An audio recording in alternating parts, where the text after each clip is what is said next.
Hello बच्चों, हमारा नियोजन वाला चैप्टर फिनिश हो गया है। जो प्लानिंग वाला हमने किया था, नियोजन का अर्थ क्या होता है, नियोजन की विशेषताएं, नियोजन का महत्व, नियोजन प्रक्रिया, योजनाओं के प्रकार हमने अलग अलग करे थे। 8 तरह के प्रकार करे थे: उद्देश्य, नीति, नियम, विधि, कार्यविधि, रणनीति और बजट। और फिर हमने स्थायी और एकल योजनाओं में, स्थायी उपयोग योजनाएं और एकल उपयोग योजनाओं में उसको क्लासिफाई किया था। तो मैंने कुछ क्वेश्चंस आइडेंटिफाई किए थे। आज हम वो क्वेश्चंस डिस्कस करेंगे। आज हम उसको क्विज़ की फॉर्म में डिस्कस नहीं कर रहे, क्योंकि मैंने आपको पहले इंटीमेट नहीं किया था और थोड़ा सा चेंज लाने के लिए भी। तो क्वेश्चंस हैं, 1 बाय 1 हम उनको डिस्कस करते रहेंगे। देखिएगा आपको उनमें से कितना समझ में आता है और क्या नहीं आता है। फर्स्ट क्वेश्चन देखते हैं। हमें इसमें योजना का प्रकार पहचानना है। अब जैसे ही मैंने आपको बोला योजना का प्रकार, तो आपके दिमाग में वो 8 नाम आ जाने चाहिए: उद्देश्य, नीति, नियम, विधि, कार्यविधि, बजट और रणनीति। ये सारे नाम आपके दिमाग में आ जाने चाहिए और उनकी परिभाषाएं याद आ जानी चाहिए। कॉपी खोलकर भी आप उसको देख सकते हैं, समझ सकते हैं। वीडियो को पॉज करके सोच सकते हैं, फिर हम डिस्कस कर सकते हैं। एक एक करके हम उनको डिस्कस करेंगे, साथ के साथ ही आंसर्स भी डिस्कस करेंगे। फर्स्ट है राम स्टेशनर्स। ये मैंने एनसीईआरटी से लिए हैं कुछ क्वेश्चंस, एनसीईआरटी की बुक से।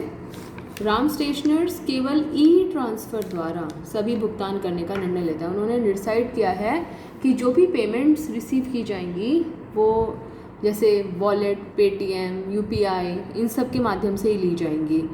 तो उन्होंने डिसाइड किया है। अब इनमें से क्या है, उद्देश्य, नीति, नियम, विधि, कार्यविधि, इनमें से क्या लगता है क्या होगा? सोच के देखिए। उसने डिसाइड किया है कि सारी पेमेंट्स जो हैं वो ऑनलाइन, जैसे आजकल कोरोना की वजह से कैश पेमेंट्स लोग एक दूसरे को लेना देना प्रेफर नहीं कर रहे हैं, तो ऑनलाइन ट्रांजैक्शंस कर रहे हैं। तो लेकिन अगर कोई कस्टमर कैश लेके आता है तो क्या मना कर देगा राम स्टेशनर्स उसको सामान देने से? हो सकता है कि वो उसको सामान दे दे। इसका मतलब ये एक सामान्य कथन है जो रूटीन में निर्णय लेने में राम स्टेशनर्स की मदद करेगा, क्योंकि भुगतान प्राप्त करना पुनरावृत्ति वाला कार्य है। याद कीजिए, जब पुनरावृत्ति वाले कार्य के लिए निर्णय लेने के लिए कोई स्टेटमेंट बनाई जाती है जो कि एक सामान्य कथन होता है, तो वो क्या होती है? नीति। तो ये हमारा क्या था? इसका आंसर था हमारा नीति। इसका आंसर था। कितने लोग आइडेंटिफाई कर पाए आप में से? ओके, अगर आप आइडेंटिफाई कर पाए हैं इसका मतलब है कि आपको ये कॉन्सेप्ट क्लियर है।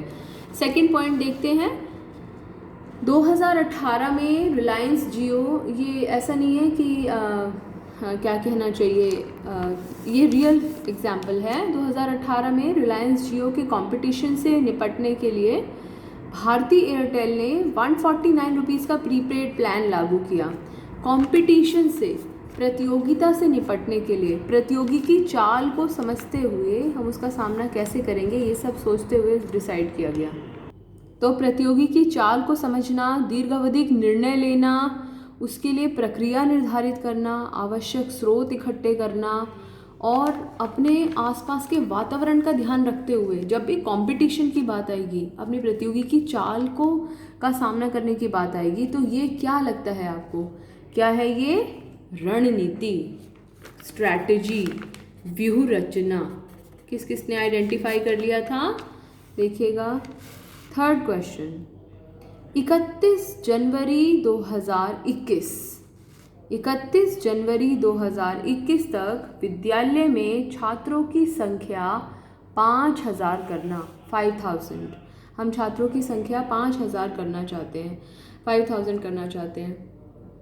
क्या करना चाहते हैं और कब तक करना चाहते हैं? वे अपेक्षित परिणाम जिन्हें एक निश्चित समय सीमा के भीतर प्राप्त किया जाना है क्या कहलाते हैं? उद्देश्य। वेरी गुड, इन्हें हम कहते हैं उद्देश्य। फोर्थ पॉइंट देखते हैं। कोई भी कर्मचारी लगातार 2 दिन से ज़्यादा अवकाश नहीं लेगा। टॉप लेवल ने डिसाइड किया है कि कोई भी कर्मचारी 2 दिन से ज़्यादा का अवकाश नहीं लेगा, और अगर वो अवकाश लेता है, अगर वो ऐसा नहीं करता है, तो उसको फाइन लगेगा, पेनल्टी लगेगी, दंड होगा। तो यह एक विशिष्ट कथन है जो यह बताता है कि क्या करना है और क्या नहीं करना है, और यदि हम इसका पालन नहीं करते हैं तो ऐसे करने पर हमें दंड मिलता है। क्या है ये? नियम। 5वां पॉइंट, सूचनाओं को गणनात्मक रूप में व्यक्त करना। वो क्या होता है जिसमें हम सूचनाओं को गणनात्मक रूप में या संख्यात्मक रूप में व्यक्त करते हैं। इतनी बिक्री होगी, अगले महीने में हम इतनी बिक्री करेंगे, इतने हमारे कर्मचारियों की संख्या होगी, इतना कैश हमारे पास आएगा ही आएगा, तो उसको बोलते हैं बजट। ठीक है, काफ़ी अच्छे क्वेश्चंस थे ये, क्योंकि अगर हम इन क्वेश्चंस को समझते हैं तो वो कॉन्सेप्ट हमें बहुत अच्छे से क्लियर हो जाएगा। आगे देखते हैं।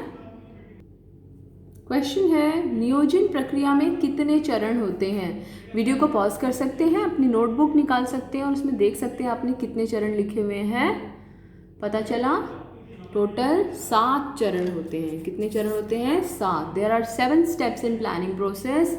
सबसे पहले उद्देश्यों का निर्धारण, दूसरा विकासशील आधार, तीसरा विकल्पों को ढूंढना, क्या क्या विकल्प हो सकते हैं उनका मूल्यांकन करना, फिर उन सभी विकल्पों में से सर्वोत्तम विकल्प का चुनाव करना, उसको चुनना, और फिर उसको लागू करने के लिए सहायक योजनाओं का निर्माण करना। और केवल सहायक योजनाओं का निर्माण ही नहीं करना, लास्ट तक हमें ये अनुवर्तन करना, फॉलो अप करना, यह देखना कि जो काम हमने डिसाइड किया था वो योजनाओं के अनुरूप हो रहा है या नहीं हो रहा है। तो नियोजन प्रक्रिया में कितने चरण हैं? 7 चरण हैं। चलिए अगला क्वेश्चन देखते हैं। सबसे पहले चरण का नाम बताइए। नियोजन प्रक्रिया का सबसे पहला चरण क्या लिखा हुआ है आपकी कॉपी में? उद्देश्यों का निर्धारण करना। क्वेश्चन नंबर 8, सबसे आखिरी चरण का नाम बताइए। लास्ट स्टेप, नियोजन प्रक्रिया का सबसे आखिरी चरण है, सबसे लास्ट चरण है अनुवर्तन, फॉलो अप, यानी कि यह देखना कि जो योजनाएं हैं या जो कार्य किया जा रहा है वो योजनाओं के अनुरूप हो रहा है या नहीं हो रहा है। अभी और क्वेश्चंस डिस्कस करते हैं अगली वीडियो में।